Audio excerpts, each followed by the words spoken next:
Hello friends, my self Rahul Jatav. मेरा topic है स्त्री और प्रसूति रोगों में व्याधि विनिश्चय के उपाय, अर्थात हम कह सकते हैं कि investigatory method and clinical applicability in obstetric and gynaecology practice. हम शुरुआत करते हैं। सबसे पहले रोगम निदानम प्रागरूपम लक्षण उपशयप्तिभि, अर्थात रोग की परीक्षा निदान पंचक द्वारा, अर्थात निदान, पूर्व रूप, रूप, उपशय और संप्राप्ति द्वारा की जाती है। और दूसरा रोगी की परीक्षा, अर्थात रोगी परीक्षा दर्शन, स्पर्श, प्रश्न द्वारा त्रिवेद, षड्वेद, अष्टवेद, दशवेद परीक्षा द्वारा होती है। इसे हम परीक्षण एग्जामिनेशन के अंतर्गत रखते हैं। नेक्स्ट, मिथ्या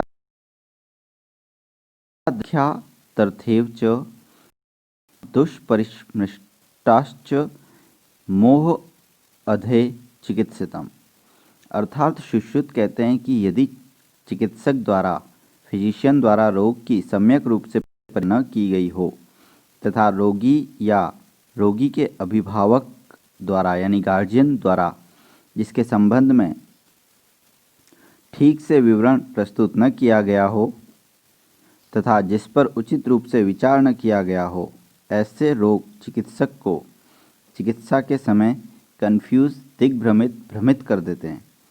अर्थात रोगों के समुचित ज्ञान के लिए एवं रोगाक्रांत शरीर को पुनः स्वस्थ बनाने के लिए सर्वप्रथम विभिन्न व्याधि विनिश्चय उपायों द्वारा रोग का पूर्णतः ज्ञान प्राप्त कर लेना चाहिए। तत्पश्चात ही चिकित्सा कर्म ट्रीटमेंट की ओर प्रवृत्त होना चाहिए।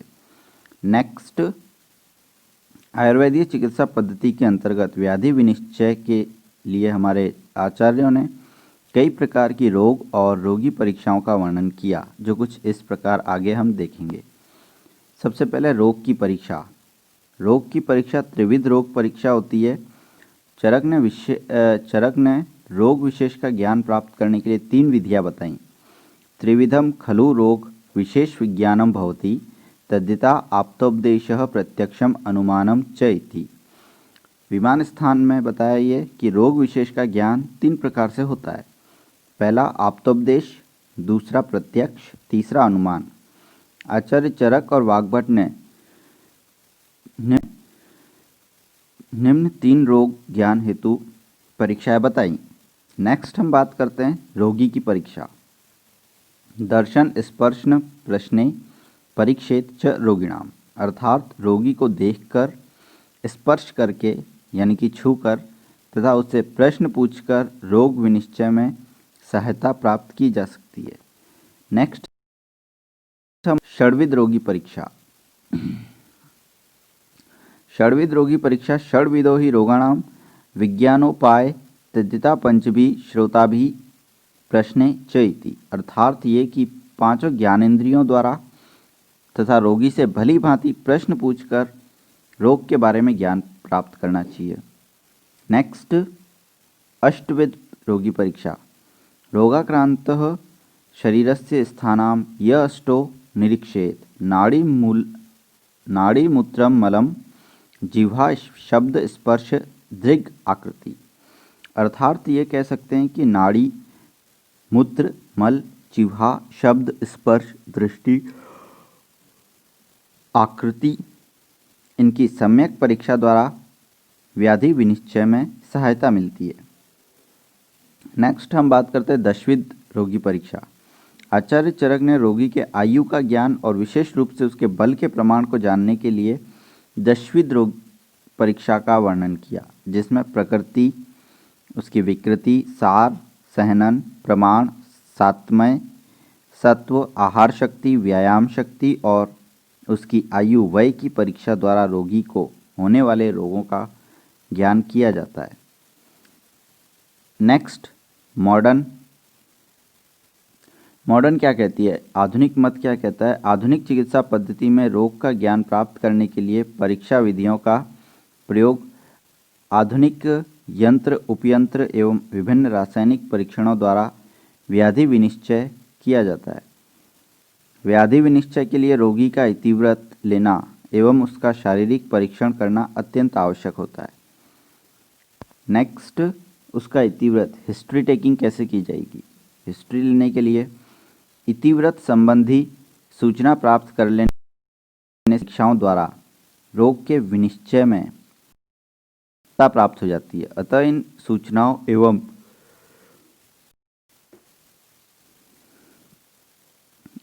सूचनाओं एवं विभिन्न परीक्षणों का अभिलेख तैयार करना अत्यंत आवश्यक होता है।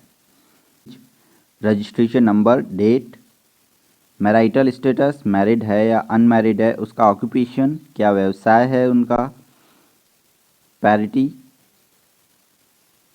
प्रसव संख्या उसकी कितनी है, रिलीजियन क्या है, धर्म, सोशल स्टेटस क्या है, उनका एड्रेस क्या है, प्रमुख वेदनाएं, चीफ कंप्लेंट्स क्या हैं, अवधि, ड्यूरेशन क्या है। आतुरोक्त प्रमुख वेदनाएं रुग्णा के स्वयं के शब्दों में प्राप्त करनी चाहिए।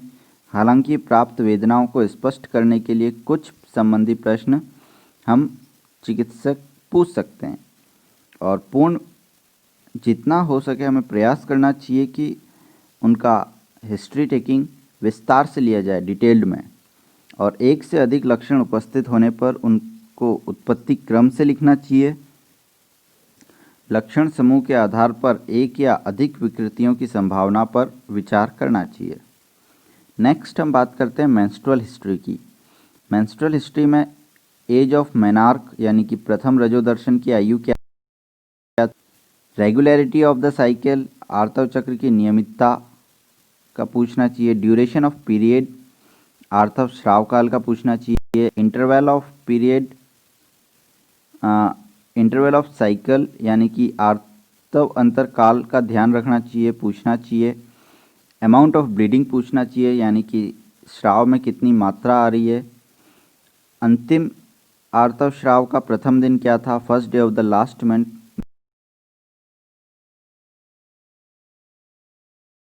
हिस्ट्री लेनी चाहिए। संक्षेप में इसे हम 12/5/28 अर्थात प्रथम रजोदर्शन 12 साल की उम्र में हुआ, स्राव काल कितना है, 5 दिन है, और उसका अंतराल ड्यूरेशन पीरियड कितना है, 28 दिन का है, ये हमें लिखना होता है। नेक्स्ट हम बात करते हैं प्रसव इतिव्रत अर्थात उसका ऑब्स्टेट्रिक्स हिस्ट्री।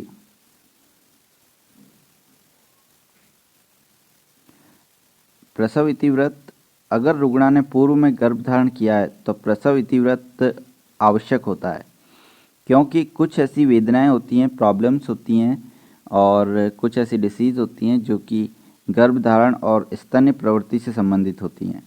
तो प्रसव इतिव्रत के बारे में विस्तृत जानकारी हम आगे टेबल पे देखेंगे। कौन से वर्ष में और दिनांक याद हो तो वो लिखनी चाहिए। गर्भावस्था काल, प्रेगनेंसी इवेंट कब था, लेबर इवेंट, प्रसव काल कैसा था, प्रसव का प्रकार क्या, कौन से वर्ष में और दिनांक याद हो तो वो लिखनी चाहिए।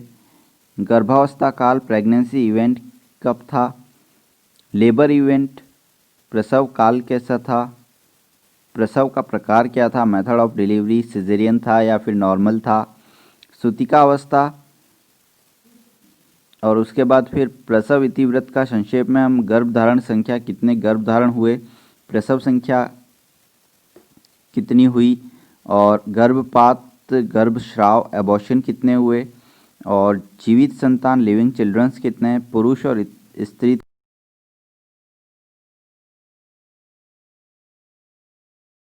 थे, बाद नवजात का भार एवं लिंग और उसका पोषण, baby weight and sex and duration of the breastfeeding, ये लिखा जाता है।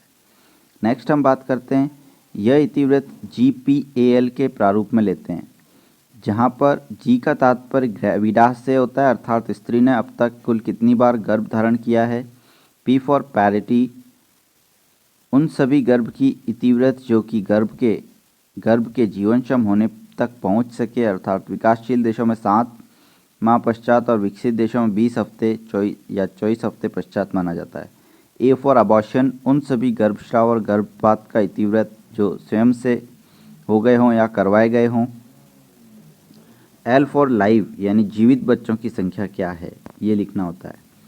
और इसके अंतर्गत स्त्री द्वारा कितनी बार गर्भ धारण किया गया है ये हम देखते हैं कि कितनी बार जीवित संतान का प्रसव हुआ, कितनी जीवित संतानें अभी हैं, कितनी बार गर्भपात या गर्भस्राव हुआ और इसके कारण क्या थे, और गर्भस्राव या गर्भपात के समय गर्भकाल की अवधि क्या थी, गर्भस्राव और गर्भपात स्वयं से हुआ था या लोगों ने किसी ने करवाया था, सगर्भता की अवधि क्या थी, सगर्भता की अवधि में उत्पन्न क्या असामान्यताएं थीं, प्रसव की क्या प्रकृति थी, प्रसव उत्तर काल क्या था, प्रसवित संतान का लिंग, प्रसव की विधि क्या थी, सामान्य थी या शल्य क्रिया द्वारा हुआ था, प्रसव का स्थान क्या था,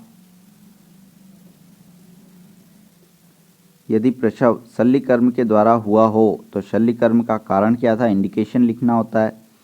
प्रसव के समय या प्रसव के पश्चात सूतिका अवस्था में यदि कोई उपद्रव या आत्यायिक अवस्था उत्पन्न हो तो इसका इतिवृत्त होना चाहिए। इन सभी बिंदुओं के बारे में हमें विवरण प्राप्त करना चाहिए। नेक्स्ट, पूर्व रोग इतिवृत्त अर्थात पास्ट मेडिकल हिस्ट्री। स्त्री को भूतकाल में कभी शोष, राजक्षमा, प्रमेह, हृदय रोग, वृक्क रोग या अन्य कोई रोग हुआ हो तो उसका उल्लेख और लिया गया उसका उपचार, ट्रीटमेंट क्या लिया था, उसकी अवधि के अंतर्गत सिस्टेमिक और अंतःस्रावों से संबंधित या अन्य रोगों के बारे में जानकारी आवश्यक होती है, क्योंकि इन वर्तमान स्त्री रोगों से भी हो सकता है। स्त्री रोगों के लिए कोई भी शल्य कर्म निर्धारण से पूर्व इनकी जानकारी होना आवश्यक होता है। यौन संसर्गज अर्थात सेक्सुअल ट्रांसमिटेड डिसीज एसटीडी रोगों के बारे में जानकारी आवश्यक होती है। नेक्स्ट, पास्ट सर्जिकल हिस्ट्री, पूर्व शल्यकर्म इतिवृत्त लेना होता है, जिसके अंतर्गत पूर्व में हुए सामान्य जनरल, प्रसव संबंधी या स्त्री रोग संबंधी गायनिकोलॉजिकल शल्यकर्मों के बारे में जानकारी प्राप्त की जाती है। शल्यकर्म का प्रकार, संज्ञाहरण, नेचर ऑफ द एनेस्थेटिक, उपद्रव, उसके कॉम्प्लिकेशंस क्या हुए एवं शल्यकर्म कर्मोत्तर अवस्था, पोस्ट ऑपरेटिव कॉम्प्लिकेशंस के बारे में जानकारी लेनी चाहिए। पूर्व शल्यकर्मोत्तर प्राप्त परीक्षणों के परिणाम भी वर्तमान में उपयोगी हो सकते हैं। शल्यकर्म जो रुग्णा ने करवाया करना चाहिए। यह शल्यकर्म साधारण भी होता है या स्त्री रोग से संबंधित भी हो सकता है।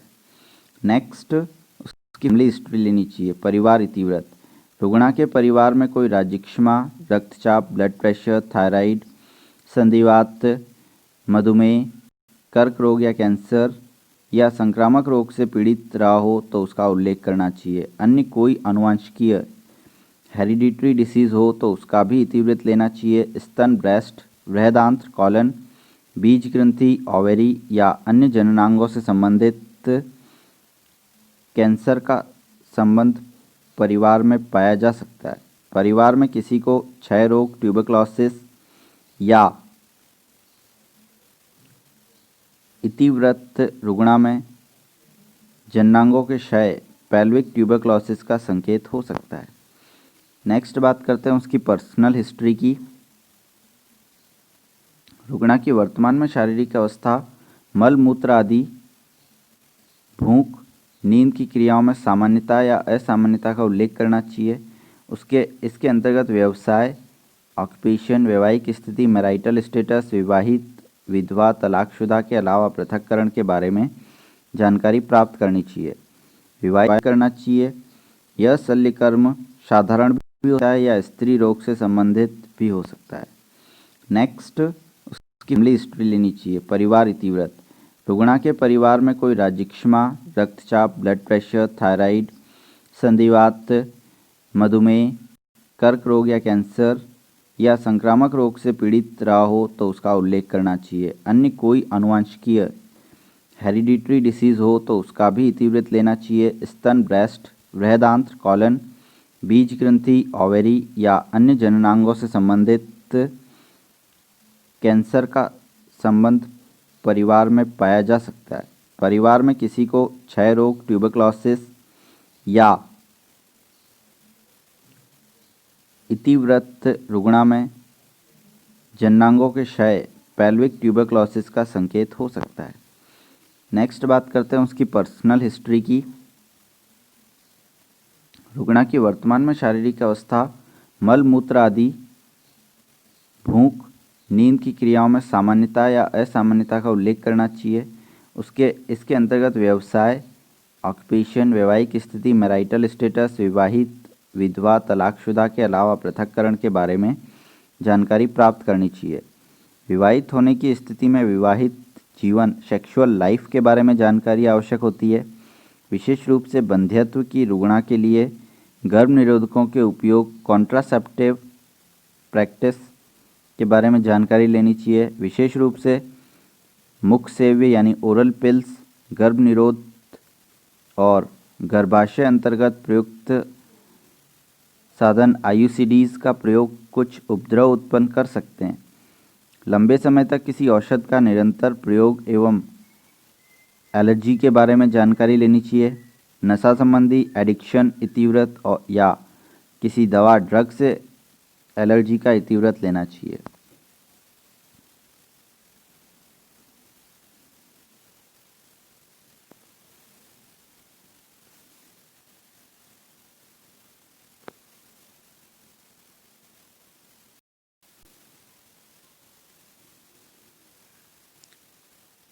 अगला टॉपिक है हमारा परीक्षण विधियां। परीक्षण हेतु रुग्णा का समस्त इतिव्रत, कंप्लीट हिस्ट्री के साथ उसका परीक्षण आवश्यक होता है। परीक्षण के अंतर्गत उसका जनरल एग्जामिनेशन यानी कि उसके बाद उदर परीक्षण, एब्डोमिनल एग्जामिनेशन, इंटरनल और वेजाइनल एग्जामिनेशन यानी कि आभ्यंतर और योनि परीक्षण आवश्यक होता है। परीक्षण से पूर्व चिकित्सक को ध्यानपूर्वक संपूर्ण इतिव्रत ले लेना चाहिए, अर्थात कंप्लीट हिस्ट्री ले लेनी चाहिए। इन्हीं के आधार पर रोगी के परीक्षण कर रोग का निदान करते हैं। रोग निदान को निश्चयात्मक रूप देने के लिए हमें कुछ सहायक विधियों की मदद लेनी पड़ती है। परीक्षण एग्जामिनेशन, परीक्षण या एग्जामिनेशन। परीक्षण के अंतर्गत सामान्य एवं संस्थानिक परीक्षण जैसे कि जनरल एंड सिस्टेमिक एग्जामिनेशन आता है। दूसरा स्त्री रोग संबंधी परीक्षण, गायनिकोलॉजिकल एग्जामिनेशन। पुनः स्त्री रोग संबंधी परीक्षण के अंतर्गत पहला आता है ब्रेस्ट एग्जामिनेशन, स्तन परीक्षण। दूसरा उदर परीक्षण, एब्डोमिनल एग्जामिनेशन। और तीसरा आता है श्रोणि परीक्षण यानी कि पेल्विक एग्जामिनेशन। अगली बात करते हैं हम रुग्णा के शारीरिक परीक्षा की।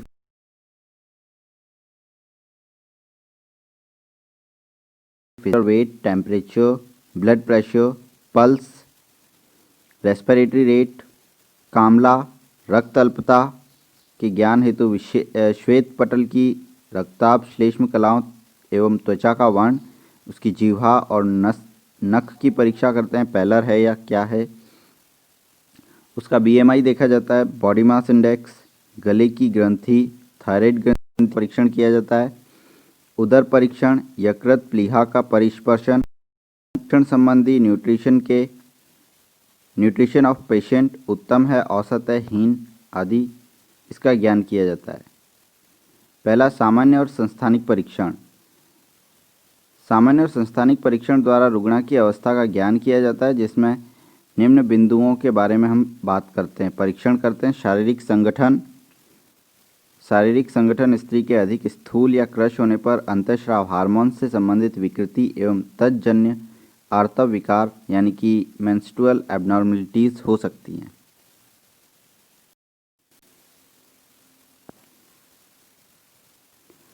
पोषण सामान्य हीन। सामान्य पोषण कैसा है? सामान्य है, हीन है, उसकी लंबाई एवं द्वितीयक लैंगिक चिन्ह, रक्ताल्पता, पेलर, कामला, जॉन्डिस, दांत, टीथ, मसूड़े, जम्स का परीक्षण किसी संक्रमण का स्थान पता करने के लिए किया जाता है। ग्रीवा का परीक्षण थायराइड का और लिम्फ नोड्स के लिए करते हैं। इडिमा ऑफ लेग्स, पादशोथ, रक्ताल्पता, हृदय रोग और वृक्क विकार आदि के लिए। नाड़ी, ब्लड प्रेशर, रक्तदाब, हृदय और संवहन, कार्डियोवैस्कुलर एवं श्वसन संस्थान यानी कि रेस्पिरेटरी सिस्टम का भी परीक्षण भी चिकित्सा और शल्यकर्म निर्धारण से पूर्व आवश्यक होता है। Gynaecological investigations. सबसे पहले ब्रेस्ट एग्जामिनेशन, स्तन परीक्षण। वक्ष की परीक्षा में स्तनों की आकृति देखी जाती है, सिमेट्री, उनका विकास, डेवलपमेंट। यदि गर्भिणी हो तो उसके निपल्स के उचित विकास संबंधी परीक्षण करना चाहिए एग्जामिनेशन, ताकि प्रसव पश्चात प्रसूता को स्तनपान, ब्रेस्ट फीडिंग कराने में कोई प्रॉब्लम ना हो। स्पर्श द्वारा उसकी ग्रंथि और पिंड का अनुभव करना चाहिए। स्तन शोथ का ज्ञान करना चाहिए। परीक्षण, स्तन परीक्षण, ब्रेस्ट एग्जामिनेशन विशेष रूप से स्त्री की वय 30 वर्ष से अधिक होने पर स्त्री में स्तन परीक्षण, स्तनों के विकार और स्तनों के अर्बुद के लिए अवश्य करना चाहिए। इम्पोर्टेंट होता है 30 ईयर्स के बाद। भारत में स्त्रियों में गर्भाशय ग्रीवा के कैंसर, कार्सिनोमा सर्विक्स के बाद सर्वाधिक पाया जाने वाला कैंसर स्तन कैंसर, ब्रेस्ट कार्सिनोमा है। नेक्स्ट हम बात करते हैं स्तन परीक्षण विधि का क्रम। दर्शन, साइज एंड सिमेट्री के लिए। स्पर्श परीक्षा, पाल्पेशन के लिए, पाल्पेशन द्वारा स्पर्शन परीक्षा, स्पर्श परीक्षा पाल्पेशन के द्वारा ग्रेवयक, सर्वाइकल और कक्षा स्थित सुप्रा क्लेविकुलर एंड एक्सिलरी ग्लैंड, लसिका ग्रंथियों के परीक्षण के लिए। और स्तनों में बाह्य एवं अंतः भाग का परीक्षण विधि अर्बुद परीक्षण, ग्रंथि, अर्बुद और कैंसर के लिए करते हैं। नेक्स्ट हम आपको डायग्राम दिखा रहे हैं कि जो सबसे पहला डायग्राम है उसमें observe for symmetry, limbs, dimpling, nipple retraction और फेलियर ऑफ निपल इरेक्शन नज़र आ रहा है। सेकेंडली हम जो देख रहे हैं उसमें gently squeeze nipple and observe for secretions, यानी कि मिल्क का secretion and nipple erection after each nipple is gently stimulate. Third जो हम देख रहे हैं उसमें observe symmetry, limbs, dimpling, nipple retraction और फेलियर ऑफ निपल इरेक्शन, कि उसका इरेक्शन नहीं हो रहा है। एंड फोर्थ हम देख रहे हैं while leaning, observe breast as they are reflected in mirror to detect irregularity, retracted area, nipples retraction especially on one side only। and आखिरी में जो दो डायग्राम आपको एक साथ नज़र आ रहे हैं उसमें हम फील किया जा रहा है नोड्स को, इरेगुलरिटी को एंड टेंडरनेस, नोड्स को, इरेगुलरिटी को and tenderness both in breast and axillary area। Next topic है हमारा उदर परीक्षण यानी कि एब्डोमिनल एग्जामिनेशन। एब्डोमिनल एग्जामिनेशन करने से पहले कुछ कार्य होते हैं जिन्हें पूर्व कर्म, जैसे कि उदर परीक्षण से पूर्व मूत्राशय ब्लैडर जो होता है वो ब्लैंक होना चाहिए, रिक्त होना चाहिए। और मूत्राशयति यानी कि इनकॉन्टिनेंस की रुग्णा इसके लिए अपवाद होती है, एक्सेप्शन होती है। मूत्रावरोध की स्थिति में रबर कैथेटर द्वारा विसंक्रमण का ध्यान रखते हुए मूत्राशय को रिक्त करना चाहिए।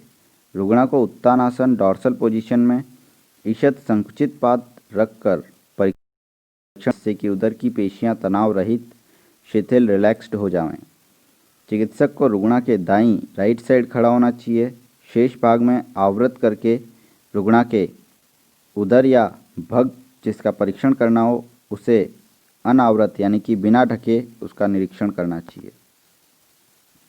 परीक्षण की विधियां, उदर परीक्षण के लिए क्रमशः दर्शन यानी कि इंस्पेक्शन, स्पर्श, पाल्पेशन, ठेपन, परकशन और श्रवण ऑस्कल्टेशन द्वारा करना चाहिए।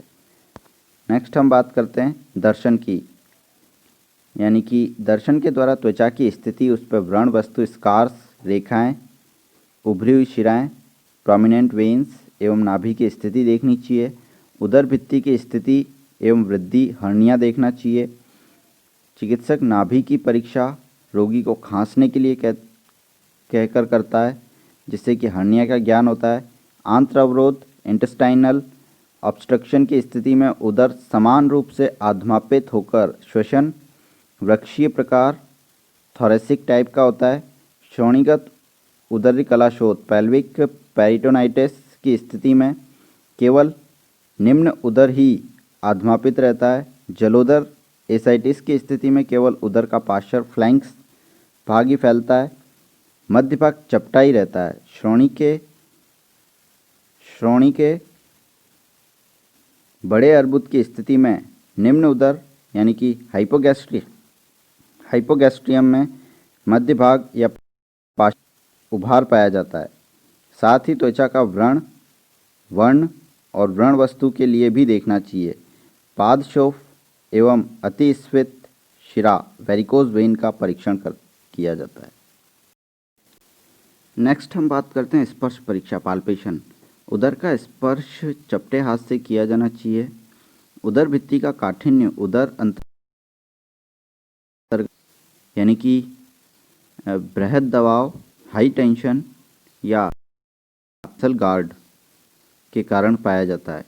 निम्न उदर में कोई वृद्धि मास पाए जाने पर उसका स्थान लोकेशन आकार साइज भग संधानिका सिम्फाइसिस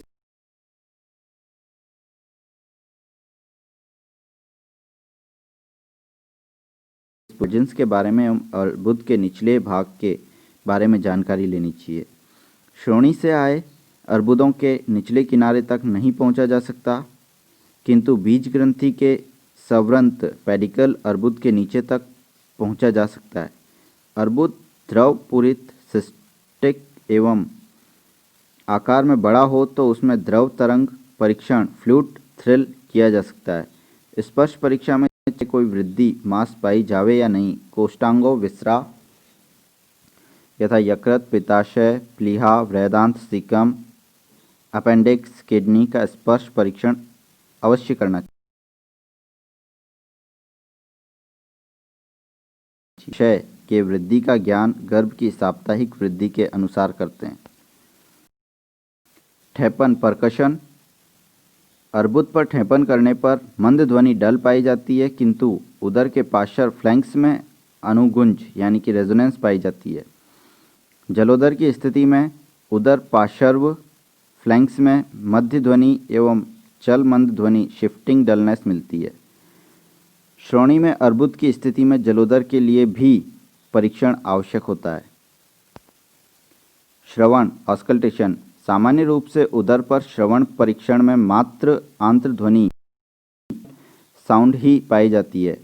उदर कलाशोथ पेरिटो को स्थिति में आंत्रध्वनि नहीं मिलती। गर्भाशय में अर्बुद वेस्कुलर फाइब्रॉइड होने पर एवं गर्भ होने पर फुत्कार युक्त ध्वनि यूटेराइन सफल पाई जाती है, जो कि संख्या में रुग्णा को नाड़ी गति के समान होती है। यदि स्त्री गर्भिणी है तो 5वें मास के बाद गर्भ हृदय स्पंदन भी सुना जा सकता है। इसके अतिरिक्त गर्भाशय ध्वनि यूटेराइन सफल भी सुन सकते हैं। गर्भाशय में वर्तमान अर्बुदों से भी यूटेराइन सफल की ध्वनि सुनाई देती है। ये लिथोटॉमी पोजीशन है, जो कि हम अभी तक बात करते हैं कि रुग्णा का आसन कैसा होना चाहिए और उसे हमें कैसे रखना चाहिए। उसके बाकी के शरीर पर हमें कपड़ा डाल देना चाहिए या फिर जो भी वस्त्र हम यूज़ करना चाहते हैं, जो मरीज का एक वस्त्र होता है, रुग्णा का वस्त्र होता है, वह डाल देना चाहिए। और जहां हमें इन्वेस्टिगेशन करना है या फिर चेक करना है और हमें परीक्षण करना है, उस जगह को बिना कपड़े के रखना चाहिए। Only that.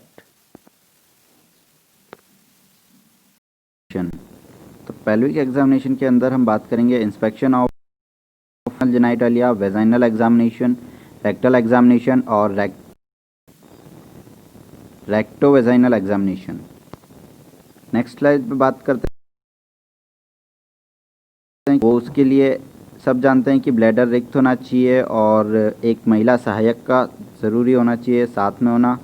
Married unmarried girl है तो उसके लिए उसके गार्जियन की सहमति होनी चाहिए और उसका रेक्टम जो है वो रिक्त होना चाहिए, खाली होना चाहिए और लाइट सोर्स की आवश्यकता होती है। नेक्स्ट हम बात करते हैं कि पोजीशन ऑफ द पेशेंट यानी रुग्णा का आसन दाईं ओर खड़ा होना चाहिए चिकित्सक को और उसका सिम्स पोजीशन और लिथोटोमी पोजीशन में उसको लेटाना चाहिए अगर एनेस्थीसिया दे रहे हैं तो। नेक्स्ट हम बात करते हैं बाह्य जननांगों का परीक्षण क्रम। उसमें उसके लिए हम देखते हैं कि रचनात्मक विकृति, उनका विकास, मूलाधार की परीक्षण, कोई विकृति विजिबल पैथोलॉजी है तो श्राव, मूत्रमार्ग बार्थोलिन ग्लैंड को देखते हैं, स्ट्रेस भ्रंश देखा जाते हैं, जननांगों के स्ट्रेन देखा जाता है और अंत में देखा जाए तो हेमरॉइड, फिशर और एनाल फिस्टुला देखते हैं। नेक्स्ट बात करते हैं वेजाइनल एग्जामिनेशन। इसके लिए हमें पहले रुग्णाक की अनुमति लेनी होती है और उसके बाद उसका सूक्ष्म निरीक्षण करते हैं बाहरी संरचना का, और कोई संरचना निकली हुई हो वो देखी जाती है योनि मार्ग से। के श्राव पे ध्यान दिया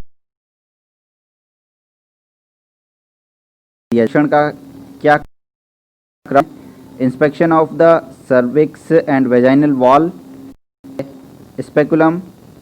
नेक्स्ट बात करते हैं palpation of the vagina and vaginal cervix by the digital examination, और third by manual examination of the pelvic organs. Next बात करते हैं हम कुछ आवश्यक उपकरण, बाउल ऑफ द एंटीसेप्टिक, एक्सुडेशन sponges, gloves, antiseptic lubricants, sponge, holding forceps, Cusco speculum, Sims speculum, vulsellum forceps and light source. Next हम बात करते हैं कि वेजाइनल एग्जामिनेशन में रुग्णा का सहयोग ज़रूरी है, क्योंकि अगर वो अपना सहयोग नहीं करेगी और भयभीत होगी, तनावग्रस्त होगी तो पेशियों में तनाव आ जाता है, जिसकी वजह से परीक्षण में बाधा उत्पन्न होने लगती है। और अगर सफलता चाहिए तो उसको अपनी पेशियों को शिथिलता में रखना होगा। नेक्स्ट हम बात करते हैं कि योनि के अभ्यंतर स्पेकुलम बायमैनुअल दर्शन द्विकार्य बायमैनुअल एग्जामिनेशन के थ्रू करते हैं और उसके जीवाणुवीय संक्रमण के लिए नमूने लिए जाते हैं। नेक्स्ट बात करते हैं योनि विंक्षण यंत्र के द्वारा परीक्षण की। तो इसमें दो प्रकार के स्पेकुलम होते हैं। पहला होता है योनि विस्फारक सिम्स का, दूसरा होता है कैस्को स्पेकुलम। सिम्स का जो होता है वो पार्श्व और लिथोटोमी पोजीशन में प्रयोग किया जाता है। कैस्को जो होता है उसको गर्भाशय ग्रीवा भली भांति दिखाई देती है, लेकिन फिर भी एंटीरियर वेजाइनल वॉल और जननांगों के भ्रंश को देखने के लिए सिम्स का ही प्रयोग करते हैं। नेक्स्ट हम बात करते हैं फिर से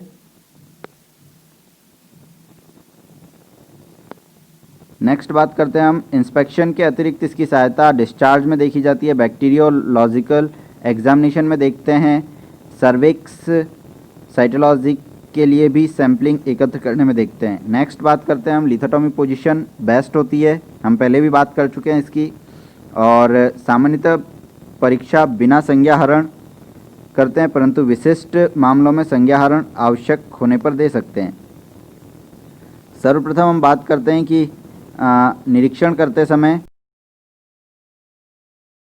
से स्पर्श कर उसकी ग्रंथि और शोथ का ज्ञान करते हैं, शोथ देखते हैं। उसके बाद उसके योनि द्वार और मूत्र बहिर्द्वार को देखते हैं। श्राव, शोथ, उत्सेद, वर्ण, चिन्ह, रोमावली का वितरण और मूलाधार की स्थिति को चेक करा जाता है। मांसाकुर और भ्रंश देखे जाते हैं। इस निरीक्षण के उपरांत कस्को योनि विंक्षण यंत्र द्वारा गर्भाशय ग्रीवा और योनि तोरणिका का प्रदर्शन किया जाता है।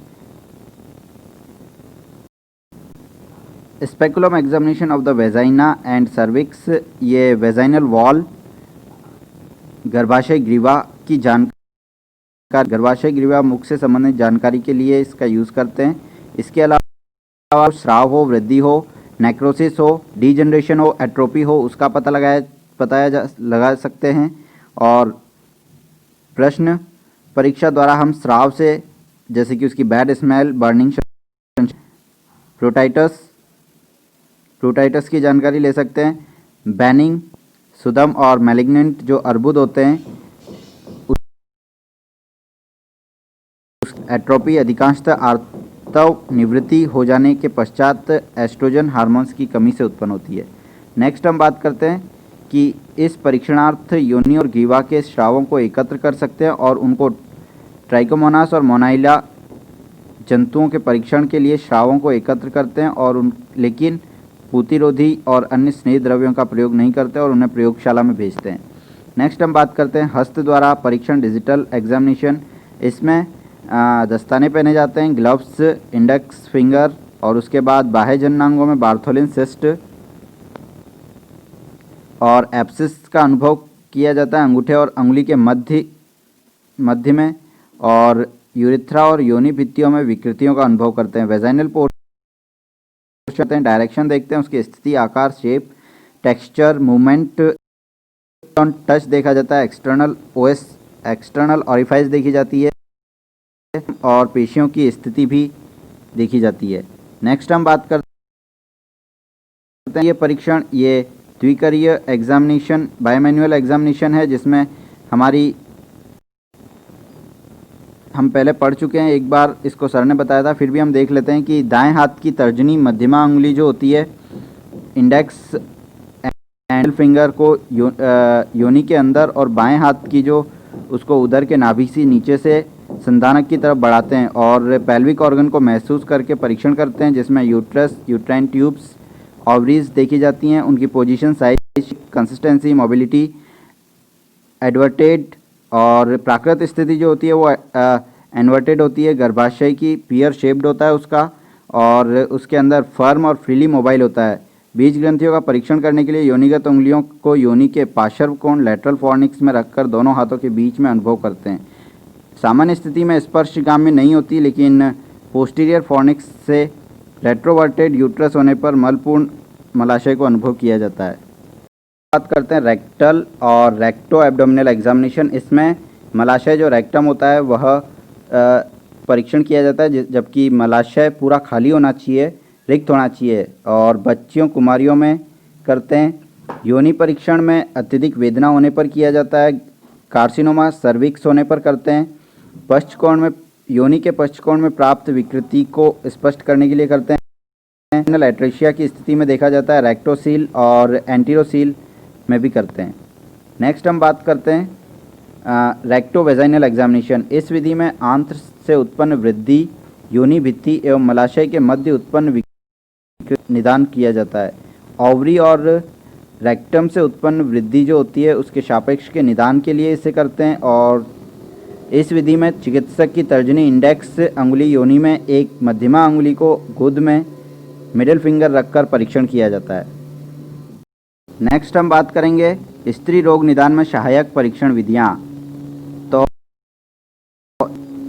ये टेस्ट हम तभी करते हैं जब कंफर्मेशन ऑफ डायग्नोसिस करना हो, कंफर्मेशन के लिए ये किए जाते हैं। नेक्स्ट हम बात करते हैं कि रोग विनिश्चय के विभिन्न नैदानिक परीक्षण क्या क्या होते हैं। सीबीसी करा सकते हैं, एचबी करा सकते हैं, ब्लड ग्रुप करा सकते हैं, वीडीआरएल, एचआईवी, डब्ल्यूबीसी काउंट करा सकते हो, बीटी-सीटी करा सकते हैं, ब्लड ग्लूकोज करा सकते हैं, यूरिन और स्टूल टेस्ट करा सकते हैं, हार्मोनल एनालिसिस करा सकते हैं, histological examination, vaginal swab test करा सकते हैं, एलएफटी करा सकते हैं, आरएफटी करा सकते हैं, थायराइड फंक्शनल टेस्ट करा सकते हैं, एचबीएस ईजी करा सकते हैं, हेपेटाइटिस टेस्ट करा सकते हैं, यूरिन कल्चर करा सकते हैं, सेंसिटिव टेस्ट करा सकते हैं, और उसके बाद vaginal swab and wet mount करा सकते हैं, सीमेन एनालिसिस, ट्यूबल इनसफ्लेक्शन एंड हिस्टेरोस्प्लेंजियोग्राफी करा सकते हैं, सर्वाइकल म्यूकस एग्जामिनेशन करा सकते हैं, एंडोमेट्रियल बायोप्सी करा सकते हैं, साइटोलॉजिकल स्टडी करा सकते हैं। Next cervical vagina exfoliative cytology करा सकते हैं, अल्ट्रा करा सकते हैं, जिसमें trans abdominal, trans vaginal colour Doppler sonography करा सकते हैं, सीटी स्कैन, एमआरआई करा सकते हैं, पीईटी करा सकते हैं, एंडोस्कोपी, लेप्रोस्कोपी, हाइड्रोस्कोपी, हिस्टेरोस्कोपी, सेल्पिंजियोस्कोपी करा सकते हैं, फेलोस्कोपी करा सकते हैं, सिस्टोस्कोपी करा सकते हैं, और एंडोमेट्रियल सैम्पलिंग करा सकते हैं, फ्लूडोसेंटेसिस करा सकते हैं, लेज़र इन गायनिकोलॉजी करा सकते हैं। ब्लड वैल्यूज़ रक्त परीक्षण, जिसमें हीमोग्लोबिन का परीक्षण चेक किया जाता है। आर्तव प्रवृत्ति में रक्ताल्पता के निश्चय के लिए टोटल काउंट ऑफ आरबीसी और डब्ल्यूबीसी किया जाता है, और श्रोणि शोथ का निश्चय के लिए पीआईडी करते हैं। वीडिया यौन संसर्गज रोगों में यानी कि एसटीडी में और प्लेटलेट काउंट किया जाता है, ब्लीडिंग टाइम और क्लॉटिंग टाइम किया जाता है। ब्लीडिंग टाइम और क्लॉटिंग टाइम का परीक्षण किशोरावस्था के अत्यधिक रक्तस्राव में किया जाता है। रक्त में ग्लूकोज का आंकलन और नेक्स्ट यूरिन एग्जामिनेशन करना होता है। यूरिन एग्जामिनेशन रूटीन मूत्र के सामान्य परीक्षण में मूत्र में शर्करा, शुगर और प्रोटीन का ज्ञान किया जाता है। माइक्रोस्कोपिक के रूप में देखें तो पस सेल्स और कास्ट की उपस्थिति देखी जाती है। और जब भी यूरिन एग्जामिनेशन, जब यूरिन के बीच का सैंपल लेना चाहिए, कल्चर और ड्रग सेंसिटिविटी की चेक करनी हो तो उस समय किया जाता है। और यूरेथ्रल डिस्चार्ज के बारे में जानकारी करने के लिए मूत्र मार्ग पर तर्जनी उंगली इंडेक्स फिंगर से ऊपर से नीचे की ओर स्रावों को एकत्र किया जाता है और यौन संसर्गज रोगों में निदान के लिए उपयोगी होता है। नेक्स्ट हम बात करते हैं वेजाइनल डिस्चार्ज की योनि स्राव परीक्षण की। योनि स्थित संक्रमण के परीक्षण में योनि स्राव को लेकर उसका परीक्षण करते हैं, जिसमें कि जीवाणु संवर्धन विधि, कल्चरल, दूसरी वैट माउंट द्वारा किया जाता है। 24 घंटे पूर्व से ही योनि प्रक्षालन का निषेध करना चाहिए और स्पेकुलम की सहायता से एकत्र करना चाहिए स्राव। कल्चर यानी कि जीवाणु संवर्धन परीक्षण के लिए स्राव को पिचू पर, स्वैब पर एकत्र कर उचित माध्यम में जीवाणुओं का संवर्धन का परीक्षण किया जाता है। नेक्स्ट बात करते हैं हम कि वैट माउंट के लिए योनि स्राव को सीधे स्लाइड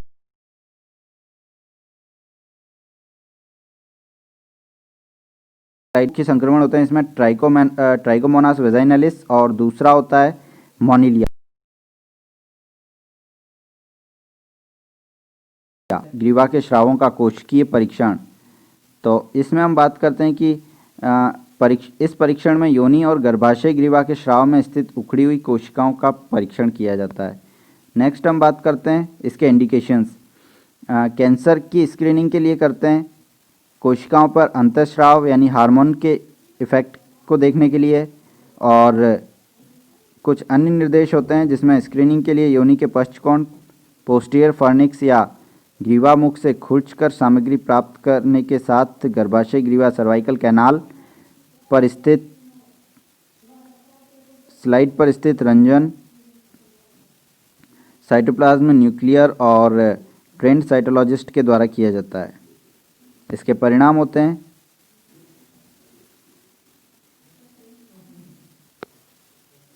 नेक्स्ट बात करते हैं हम कि किस किस को खतरा नहीं है। जिसने कभी शारीरिक संबंध नहीं बनाया, अर्थात जिसने सेक्स नहीं किया, उसे कोई खतरा नहीं है। 60 ईयर से अधिक उम्र वाली लेडीज़ को इस परीक्षण से पूर्व से नकारात्मक रहा हो और जिसका गर्भाशय छेद सौम्य बिनिंग विकृति के कारण हो चुका हो, उसमें परीक्षण की आवश्यकता नहीं होती है।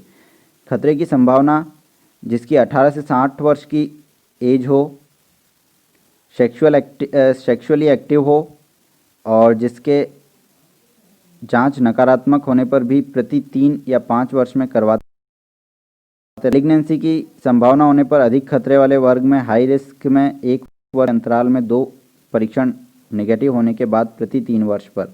मैलिग्नेंसी की संभावना अर्ली मैरिज और अर्ली इंटरकोर्स वाली लेडीज़ में, और early pregnancy, smoking, oral pills user, गर्भ निरोधक जो मुख से लेती हैं वे, मल्टीपल सेक्सुअल पार्टनर्स और ह्यूमन पैपिलोमा वायरस, और ऐसी स्त्री जिसके पति की पूर्व पत्नी को गर्भाशय ग्रीवा का कैंसर रहा हो, उन्हें ऐसी समस्या, उन पर खतरे की संभावना रहती है। इसके लाभ होते हैं कि इसके बेनिफिट्स क्या हैं। समय से परीक्षण होने के कारण गर्भाशय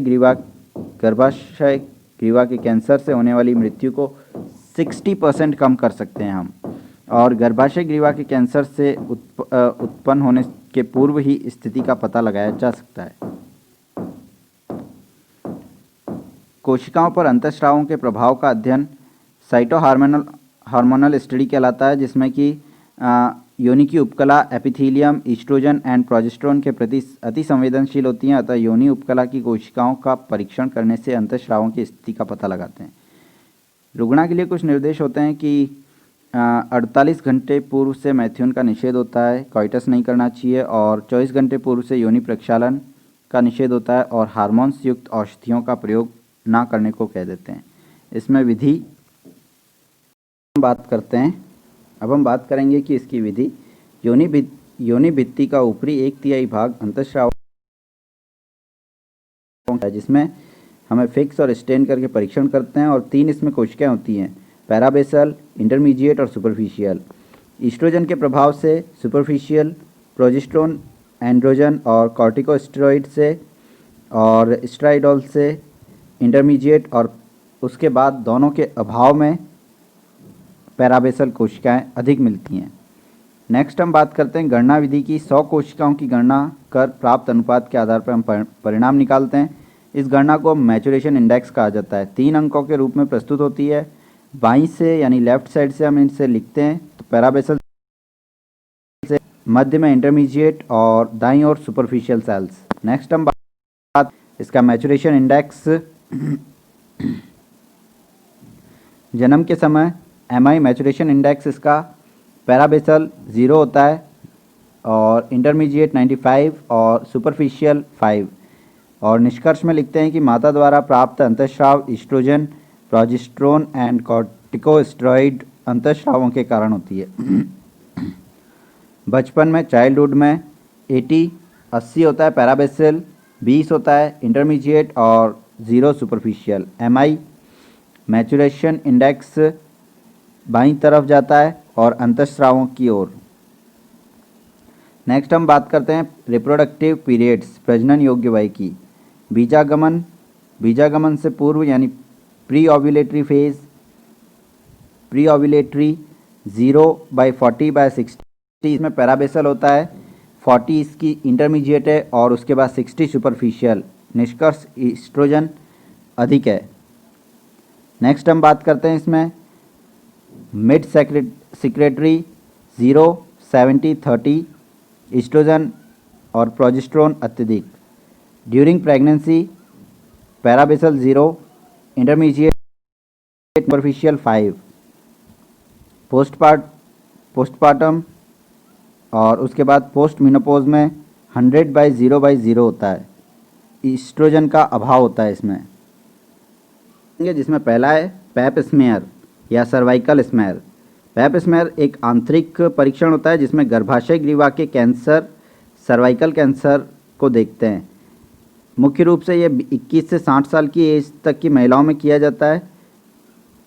3 वर्षों में कंटिन्यू 3 परीक्षण नेगेटिव आए तो हर 2 से 3 वर्ष के अंतराल में इस परीक्षण को पुनः करवाना चाहिए।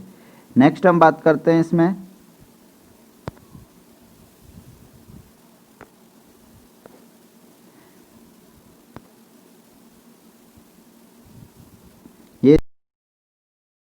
Pipe smear collections. यूट्रस आपको नज़र आ रहा है, वेजाइना नज़र आ रहा है और इसके बीच में हम आगे देखते हैं इसकी विधि। पैप स्मेयर को करने हेतु लेडीज़ को वही लिथोटॉमी पोजीशन में लिटा दिया जाता है। कॉस्को स्केपुलम की इसमें आवश्यकता होती है। परीक्षण से पूर्व स्केपुलम को गर्म पानी से शारीरिक तापमान तक पे लाया जाता है। इसमें लुब्रिकेंट का यूज़ नहीं करते हैं हम। और परीक्षण हेतु स्केपुलम को योनि प्रविष्ट करके खोल दिया जाता है, खोला जाता है, जिससे कि योनि की अग्र और पश्च यानी कि vaginal walls, wall of vagina एक दूसरे से अलग हो जाती हैं और गर्भाशय ग्रीवा, सर्विक्स आसानी से नज़र आने लगती है, दृष्टिगत हो जाती है। एक ब्रश, साइटो ब्रश और स्पैचुला की सहायता से गोलाई में घुमाते हुए गर्भाशय ग्रीवा की कोशिकाओं को लेकर एक स्लाइड तैयार की जाती है और इस परीक्षण में रोगी को किसी भी प्रकार की क्षति नहीं होती। कभी कभी परीक्षण के दौरान योनि में कुछ रक्तस्राव हो जाता है, लेकिन इसमें कोई चिंता की बात नहीं होती है।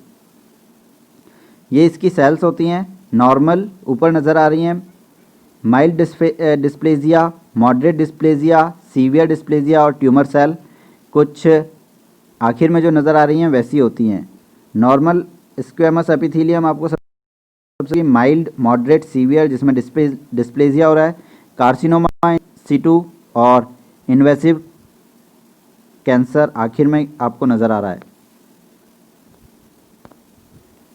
नेक्स्ट हम बात करते हैं WHO के अनुसार पैप स्मेयर को grade 1 normal, cytology, grade 2 inflammatory smear, grade 3 cervical intra epithelial neoplasm और mild dysplasia, grade 4 CIN 2-3 carcinoma in situ और ग्रेड 5 मैलिग्नेंट कैंसर और 28 दिन तो पेप्टिस्मेर 90 दिन से लेकर 20 दिन तक करा सकते हैं। की उपयोगिता यानी कि ultrasound in the gynaecology, sonography एक उपयोगी परीक्षण विधि है। इसे उदर मार्ग, ट्रांस एब्डोमिनल और ट्रांस वेजाइनल से करते हैं। नेक्स्ट हम बात करते हैं इसमें ट्रांस एब्डोमिनल सोनोग्राफी। इसके लिए मूत्राशय का भरा होना चाहिए, फुल ब्लैडर होना चाहिए, जिससे कि यहाँ लार्ज मास और यूटेराइन फाइब्रॉइड तथा ओवेरियन ट्यूमर के लिए उपयोगी है, किंतु गहराई में स्थित विकृतियाँ अधिक स्पष्ट नहीं हो पाती। आप डायग्राम देख रहे हैं। नेक्स्ट हम बात करते हैं ट्रांस वेजाइनल सोनोग्राफी, जिसमें कि योनि मार्ग में प्रोब रखकर की जाती है। मूत्राशय का भरा होना आवश्यक नहीं होता है। इसमें स्थूल रुग्णाओं में भी उपयोगी होती है। श्रोणीय अंगों के परीक्षण में इसके सबसे अच्छे परिणाम मिलते हैं। सोनोग्राफी का एक प्रकार योनि के मार्ग से करनी चाहिए, जो कि विशेष रूप से कुमारियों में रजोनिवृत्ति, मेनोपॉज के बाद और रेडिएशन के बाद योनि संकोच की स्थिति में परेशानी उत्पन्न करता है। ये ट्रांसवेजाइनल सोनोग्राफी है। इसमें जो ट्रांसड्यूसर होता है वो वेजाइनल पार्ट से लगाया जाता है। नेक्स्ट हम बात करते हैं ट्रांसवेजाइनल कलर डॉपलर सोनोग्राफी। इससे श्रोणीग्रस्त अंगों के रक्त संवहन के बारे में अतिरिक्त जानकारी मिल जाती है। उपयोग इसके होते हैं पेल्विक इन्फ्लामेटरी डिसीज़, एंडोमेट्रियोसिस और एडिनोमायोसिस, एडनिलेक्समास, IUCDs की स्थिति का पता लगाना, ovarian cyst, aspiration, post menopausal bleeding. Next बात करते हैं pelvic pain, evaluation, menorrhagia, polycystic ovaries, patency, primary amenorrhoea, secondary amenorrhoea, ovarian cancer, in vitro monitoring, follicular study, uterine malformation, abnormalities, septic uterus, ultrasound in PCOS और उसके बाद ultrasound in uterine fibroid, myoma, dimension, volume, adnexal pathology और उसके बाद ultrasound इन dub यानी कि दुष्क्रियात्मक गर्भाशयिक रक्तस्राव में पराध्वनिक एंडोमेट्रियल हाइपरप्लेजिया, हाइपर एक्योसिस और रेगुलर आउटलाइन सतत बाहरी रेखा। इसमें कुछ उपक्रम होते हैं, निदान और चिकित्सा में उपयोगी होते हैं, जैसे कि नेक्स्ट हम बात करते हैं सोनोग्राफी की सहायता से उपक्रम अर्थात सोनोग्राफिकली गाइडेड प्रोसीजर्स। इस विधि का प्रयोग कई रोगों के निदान और चिकित्सा में करते हैं। ग्रंथियों का आचूषण, aspiration of the cystic mass, chocolate cyst, IVF के लिए बीज ओवम को बीज ग्रंथि से आचूषित करना, निकालना, वाहिनियों की विद्युति का आचूषण, aspiration of tubo ovarian abscess और बायोप्सीज। नेक्स्ट हम बात करते हैं कॉल्कोस्कोपी। कॉल्कोस्कोपी में जो डायग्राम आप देख रहे हैं उसमें कॉल्कोस्कोप नज़र आ रहा है और उसे वेजाइना के थ्रू लगा रखा है। नेक्स्ट हम इसके प्रोसीजर की बात करते हैं। टेक्निक, लिथोटॉमी पोजीशन में लिटाया जाता है। लेडीज़ को नॉर्मल सलाइन के स्वैब से साफ़ किया जाता है। 20 सेंटीमीटर की दूरी पर रखकर बहिर्गर्भाशय ग्रीवा मुख पर फोकस करते हैं। 3 to 5% जलीय एसिटिक एसिड को लगाकर स्क्वेमो कॉल्यूमिनल जंक्शन को ध्यान से देखा जाता है। एसिटिक एसिड और सेल्स में स्थित प्रोटीन्स को निक्षेपित प्रेसिपिटेट करते हैं। असामान्य कोशिकाएं जो होती हैं वो सफ़ेद हो जाती हैं, एबनॉर्मल सेल्स वाइट हो जाती हैं और इसे हम एसिटो वाइट एरिया कहते हैं। पश्चात सिलरस से गर्भाशय ग्रीवा मुख को लेपित पेंट करते हैं और असम्यक उत्तक न्यूप्लास्टिक टिश्यूज़ की कोशिकाओं में ग्लाइकोजन का अभाव होता है, अतः कोशिकाएं आयोडीन को ग्रहण नहीं करती और रंजक ग्रहण नहीं करके नॉन स्टेन रहती हैं और इनको बायोप्सी के लिए ले जाया जाता है। इसके कुछ इंडिकेशंस हैं किस किस में हम यूज़ कर सकते हैं। असम्यक और असामान्य पैप स्मेयर जांच के लिए प्रत्यक्ष रूप से बायोप्सी के नमूने ग्रहण करने के लिए, असामान्य एरिया देखने के लिए, कोल्कोस्कोपी में कंजर्वेटिव थेरेपी देने के लिए, फॉलोअप के लिए, फॉल्स पॉजिटिव रिपोर्ट देखने के लिए और उसके बाद हिस्ट्री, मैथ्यून पश्चात रक्तस्राव, कॉन्टैक्ट ब्लीडिंग हो और यदि पैप स्मेयर नकारात्मक हो उसमें हम देख सकते हैं। रेडियोलॉजिकल इन्वेस्टिगेशंस की, इसके अंदर पहला आता है एक्सरे का प्रयोग। एक्सरे श्रोणी पेल्विस का एक्सरे, गर्भाशय स्थित calcified fibroid, dermoid cyst, intrauterine contraceptive devices, copper T की स्थिति जानने के लिए, ट्यूबरक्लोसिस, चेस्ट एक्सरे, बंध्यत्व में, मैलिग्नेंसी, पल्मोनरी मेटास्टेसिस जानने के लिए और शल्यकर्म से पूर्व नियमित जांचों के रूप में एक्सरे कराते हैं और बैरियम एनीमा का प्रयोग रेक्टल कार्सिनोमा में किया जाता है। Next CT scan.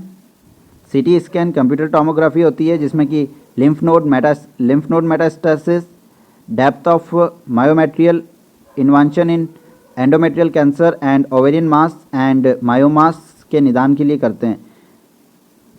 खर्चीली होती है, रेडिएशन के नुकसान के कारण स्त्री रुग्णाओं में अधिक उपयोगी नहीं होती है। आवश्यकता होने पर एमआरआई कराते हैं और एमआरआई मैग्नेटिक रेजोनेंस इमेजिंग का उपयोग सीटी स्कैन की अपेक्षा अधिक खर्चा होता है। नेक्स्ट हम बात करते हैं इसके निर्देश गर्भाशय के विभिन्न स्तरों को स्पष्ट करने के लिए करते हैं। एंडोमेट्रियल कैंसर की गहराई का पता लगाने के लिए, पैरामेट्रियल इन्वांशन ऑफ सर्वाइकल कैंसर के लिए, सभी कैंसर के विस्तार इन्वांशन और अंगों में कैंसर के विस्तार के निदान के लिए, गर्भाशय अर्बुद का निदान अधिक स्पष्ट हो सके और एंडोमेट्रियोसिस की डेप्थ के लिए। नेक्स्ट हम बात करेंगे endoscopy in gynaecology, I mean laparoscopy. Laparoscopy या स्टेरोस्कोप के द्वारा किए जाने वाले उपक्रम स्त्री रोग विषय में एंडोस्कोपी सर्जरी के अंतर्गत आते हैं। 80% तक की स्त्री रोग संबंधी ऑपरेशन एंडोस्कोपी सर्जरी द्वारा किए जाते हैं। नेक्स्ट हम बात करते हैं लेप्रोस्कोपी। आपको नज़र आ रही होगी डायग्राम में, लेप्रोस्कोप नज़र आ रहा होगा, gas field area in abdomen, uterus और ब्लैडर नज़र आ रही होगी। नेक्स्ट हम इसके लाभ के बात करते हैं। ऑपरेशन पश्चात अति शीघ्र स्वास्थ्य प्राप्ति होती है, दर्द से मुक्ति होती है, इसमें अनावश्यक दर्द नहीं होता, अस्पताल में कम समय तक रुकना पड़ता है, कम खर्चा होता है, दैनिक कार्य जो होते हैं वो हमें जल्द से जल्द शुरू कर सकते हैं। प्रजनन संस्थान में कम आसंजन यानी कि लेस एडिशन होता है और कम उदरीय वर्ण चिन्ह होते हैं यानी कि लेस एब्डोमिनल स्कार्स। इसकी हानि, ऑपरेशन में समय ज़्यादा लग सकता है, कभी कभी उपकरण अत्यधिक महंगे होते हैं और किसी सर्जन को जो विशेष प्रशिक्षण प्राप्त सर्जन हो उसी से सर्जरी करनी चाहिए।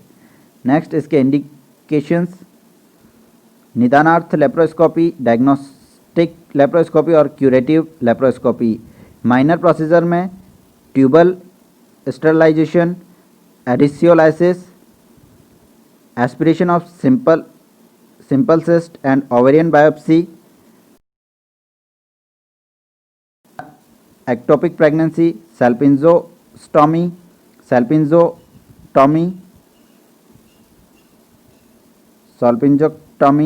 और सल्पिंजोफोरेक्टॉमी। नेक्स्ट गर्भाशय अंतःकला अस्थानता यानी कि एंडोमेट्रियोसिस, जिसमें कि डायथर्मी या लेज़र द्वारा पृथक्करण, ओवेरियन सिस्ट में, पीसीओएस में diathermy, ovarian cystectomy, salpingo ovariolysis and fourth गर्भाशय में myomectomy, laparoscopy assisted vaginal hysterectomy and next endometriosis का निस्सरण। विस्तृत प्रक्रियाएं, नेक्स्ट हम बात करें विस्तृत प्रक्रियाएं यानी कि extensive procedure. Large endometriosis large endometritis, next myomectomy, pelvic lymphadenectomy और यूरिनरी इनकॉन्टिनेंस मूत्राशयती। नेक्स्ट हम बात करते हैं लेप्रोस्कोपी से संबंधित कुछ उपकरण, telescope, Veress needle, trocar and cannula, light source, insufflator, camera. कुछ इसके बाद भी आवश्यक उपकरण होते हैं अन्य, जो scissor, grasping forceps, probe, aspirator and irrigators, morcellator and uterine manipulator. शल्य पूर्व कर्म प्रोसीजर पर ऑपरेटिव प्रोसीजर, सभी जांचें करा लेनी चाहिए और वह योग्य है या नहीं ऑपरेशन के, ये जानना चाहिए। शल्य कर्म हेतु सहमति आवश्यक है। ओपन सर्जरी करनी पड़ सकती है, इसकी भी सहमति ले लेनी चाहिए। सार्वदेहिक संज्ञाहरण के तहत यह प्रक्रम किया जाता है। बंध्याकरण हेतु स्थानिक संज्ञाहरण भी पर्याप्त है। ऑपरेशन टेबल जो सुविधा अनुसार विभिन्न कोणों पर घूमने की क्षमता रखती हो। और लिथोटॉमी पोजीशन, लो लिथोटॉमी पोजीशन में लेटाया जाता है। रोगी के नितंब बटक टेबल के किनारे से थोड़े से बाहर निकले हों। नेक्स्ट हम बात करते हैं कि ऑपरेशन कैसे करना है और शल्यकर्मीय चरण। न्यूमोपेरिटोनियम का बनाना, यानी उदर में हवा प्रवेश करा देनी चाहिए। Introduction of trocar and cannula. Next introduction to the laparoscope, laparoscope का प्रवेश कराना चाहिए। Next surgical technique employed through the laparoscope, यानी कि सर्जिकल तकनीकों को लेप्रोस्कोप द्वारा करना चाहिए। और उसके बाद पेरिटोनियल गैस का पुनः निष्कासन, उसे बाहर निकाल देना चाहिए पेरिटोनियल गैस को, और उसके बाद फिर से चीरे को बंद कर देना चाहिए, क्लोजर ऑफ वाउंड। नेक्स्ट बात करते हैं, इसमें अनुभव बढ़ने के साथ इस प्रक्रिया के निषेध में कमी आई है और अधिकतम सुरक्षा और प्रक्रिया से जटिलताओं को न्यूनतम करने हेतु निषेध में अच्छी तरह परिचित होना। तीव्र हृदय फेफड़ों संबंधी severe cardiopulmonary disease, intestinal obstruction, significant haemoperitoneum, extensive peritoneal adhesions, large pelvic tumour, गर्भाशय 16 सप्ताह से अधिक हो और अत्यधिक स्थूलता, पूर्व में नाभि के आसपास की सर्जरी यानी कि प्रीवियस पैरा अम्बिलिकल सर्जरी।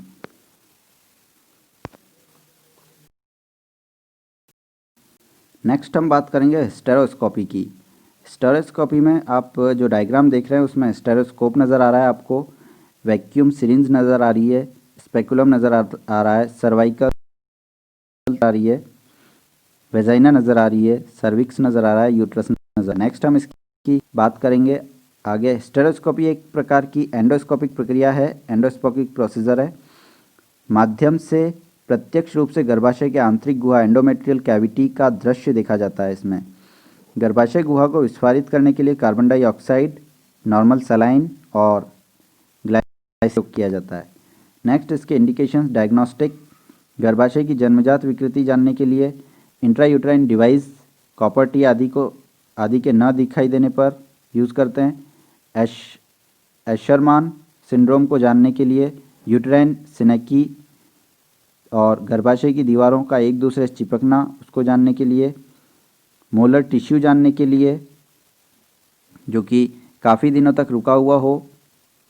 और उसके बाद हम देखते हैं कि polyp, uterine polyp, thickness of endometrium का पता लगाने के लिए, यूट्राइन ट्यूमर जानने के लिए, एंडोसर्वाइकल कैनाल से संबंधित ट्यूमर जानने के लिए।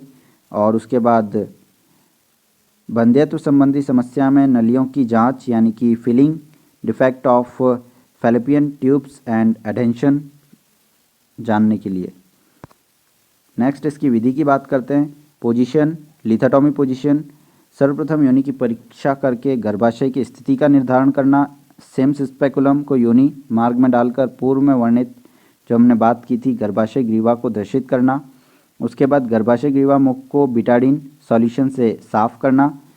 गर्भाशय ग्रीवा के अग्र कोष्ठ एंटीरियर लिप को वल्सैलम की सहायता से पकड़कर यूटेराइन साउंड की डायलेटर्स की मदद से गर्भाशय ग्रीवा को 4 mm तक विस्फारित करना चाहिए।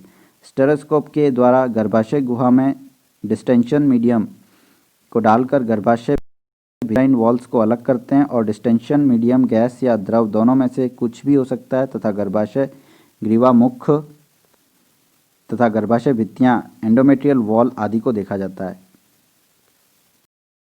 ऑपरेटिव हिस्टेरोस्कोपी सलीकर्म से संबंधित निर्देश। Indication of the operative hysteroscopy संदेहयुक्त केस हों जैसे कि टीबी, अर्बुद, ट्यूमर आदि के गर्भाशय अंतःकला से बायोप्सी के नमूने लेने चाहिए। सबम्यूकस मायोमा और पॉलिप बाहर निकालने के लिए एंडोमेट्रियल कैविटी के आपस में या पास में चिपके होने से हटाने के लिए एडिसोलाइसिस, यूट्राइन से मिस्ड या अदृश्यित इंट्रायूट्राइन डिवाइस को निकालने के लिए ट्यूबल कैनुलेशन। इसमें स्टेरोस्कोपी के दिशा निर्देशानुसार नलिका फैलोपियन ट्यूब के बंद छिद्र को खोलने के लिए कैथेटर डालकर वहाँ के अवरोध को हटाया जाता है। नेक्स्ट हम बात करते हैं इसी में कि स्टेरलाइजेशन। इसमें यंत्र के अनुसार लेज़र या इलेक्ट्रो कोगुलेशन द्वारा नलिका लेज़र इलेक्ट्रो कोगुलेशन के इंटरस्टिशियल पार्ट को ख़त्म कर दिया जाता है। एंडोमेट्रियम में स्थित हिमेंजियोमा को लेज़र किरणों की सहायता से कोगुलेट किया जाता है और असामान्य गर्भाशयगत रक्तस्राव डब की स्थिति में गर्भाशय अंतःकला का एब्लेशन या रिसेक्शन करने के लिए करते हैं। इसके कुछ कॉम्प्लिकेशंस होते हैं: उपद्रव, इन्फेक्शन, परफोरेशन, हैमरेज, एलर्जी और गैस एम्बोलिज्म।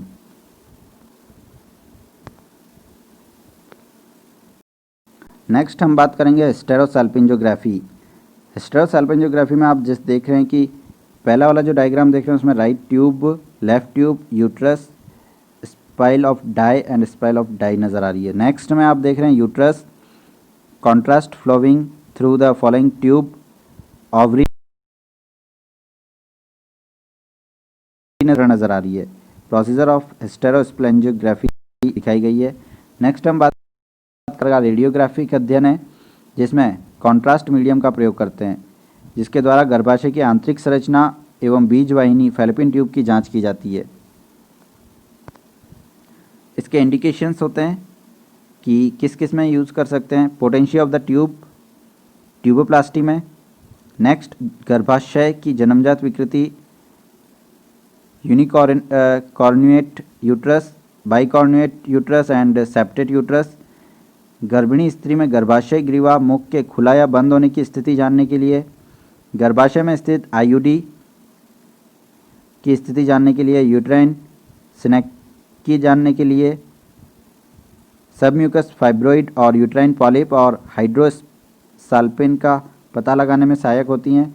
द्वितीयक उदरगत गर्भ सेकेंडरी एब्डोमिनल प्रेगनेंसी का पता लगाने के लिए करते हैं।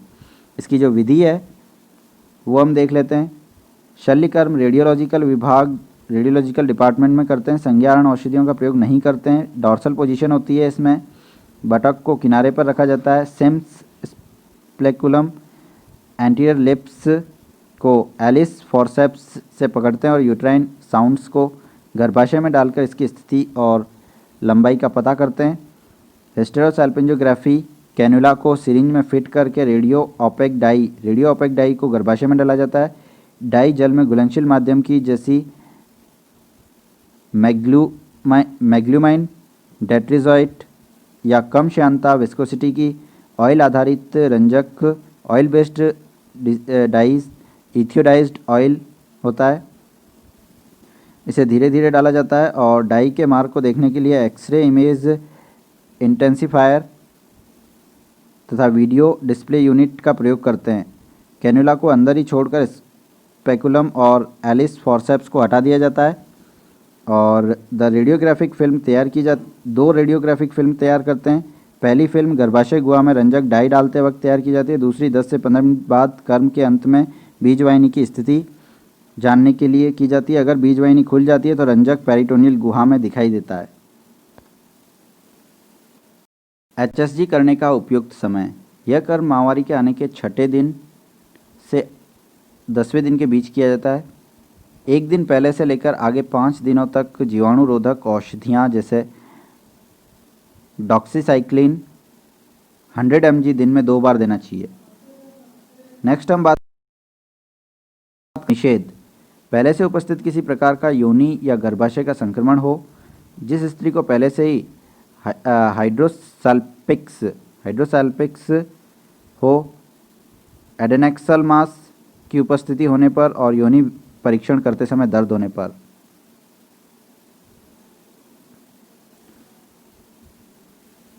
नेक्स्ट हम बात करेंगे एंडोमेट्रियल बायोप्सी की। एंडोमेट्रियल बायोप्सी का शाब्दिक अर्थ है गर्भाशय अंतःकला का अपूर्ण निदानकीय लेखन, इनकम्प्लीट डायग्नोस्टिक कैरेटेज। यह गर्भाशय अंतःकला में स्थित विकृति को पता लगाने का सबसे अधिक सशक्त परीक्षण है। गर्भाशय अंतःकला में स्थित विकृति इन्फेक्टिव है, संक्रामक है या बीज ग्रंथि के अंतःस्राव में अपसामान्य विकृति के कारण है, इसका निश्चय सरलता से हो जाता है। इस प्रक्रिया में गर्भाशय ग्रीवा मुख को विस्फारित करके गर्भाशय अंतःकला का लेखन करके गर्भाशय अंतःकला की 1 या 2 स्ट्रिप लेकर हिस्टोलॉजिकल एग्जामिनेशन के लिए भेजते हैं और ओपीडी में की जाने वाला प्रोसीजर है। और कुछ रुग्णाओं में यह सार्वदेहिक संज्ञान यानी कि जनरल एनेस्थीसिया देकर करते हैं। एंडोमेट्रियल एस्पिरेशन या एंडोमेट्रियल बायोप्सी का ही एक प्रकार है। इसका प्रयोग ओपीडी में किया जाता है। इसके द्वारा भी गर्भाशय अंतःकला में स्थित विकृति का निश्चित तौर पर पता लगाया जा सकता है। हाइपरप्लेजिया होना एवं गर्भाशय अंतःकला में विकृति, इसमें एक विशेष प्रकार के नैरो कैनुला कैरेट वेब्रा को गर्भाशय के अंदर डालकर इलेक्ट्रिक सेक्शन के द्वारा गर्भाशय अंतःकला के ऊतक को निकालकर ऊतकीय अध्ययन के लिए भेजा जाता है। हिस्टोलॉजिकल 20 ml सिरिंज के साथ 4 mm की कर्मन टाइप की कैनुला को जोड़कर उसके द्वारा भी यही प्रक्रिया की जा सकती है। इसमें गर्भाशय ग्रीवा मुख विस्फारण की आवश्यकता नहीं होती, इसीलिए किसी भी प्रकार के संज्ञाहरण की आवश्यकता नहीं होती। इस समय एंडोमेट्रियल बायोप्सी के स्थान पर इसका प्रयोग अधिक फिलहाल एंडोमेट्रियम बायोप्सी के स्थान पर इसको ज़्यादा यूज़ कर रहे हैं, परंतु जहाँ कैरेटेज का चिकित्सकीय थेरेपेटिक महत्व हो वहाँ पर एंडोमेट्रियल बायोप्सी का ही प्रयोग करते हैं। यह एक निदानकीय प्रक्रिया है। इसके द्वारा प्राप्त किए गए ऊतक को ऊतकीय परीक्षण के लिए भेजना आवश्यक है। यदि किसी रजोनिवृत्तिया स्त्री यानी कि पोस्ट मेनोपॉजल वुमेन्स में रजोनिवृत्ति के पश्चात योनि मार्ग से रखाव पोस्ट मेनोपॉजल ब्लीडिंग है तो मैलिग्नेंसी गर्भाशय की है या गर्भाशय ग्रीवा मुख एंडोसर्विक्स की है। इसमें विभेदन के लिए एक्शनल कैरेटेज के स्थान पर एंडोमेट्रियल एस्पायरेशन के साथ एंडोसर्वाइकल कैरेटेज का प्रयोग किया जा सकता है। यदि परिणाम सकारात्मक पॉजिटिव आता है तो यह निश्चयात्मक कॉन्क्लूजन है। यदि परिणाम नेगेटिव आ रहा है तो यह आभासी नकारात्मक फॉल्सली नेगेटिव हो सकता है। इस परिस्थिति में परिणाम की प्राप्ति के लिए thank you guys, thank you very much.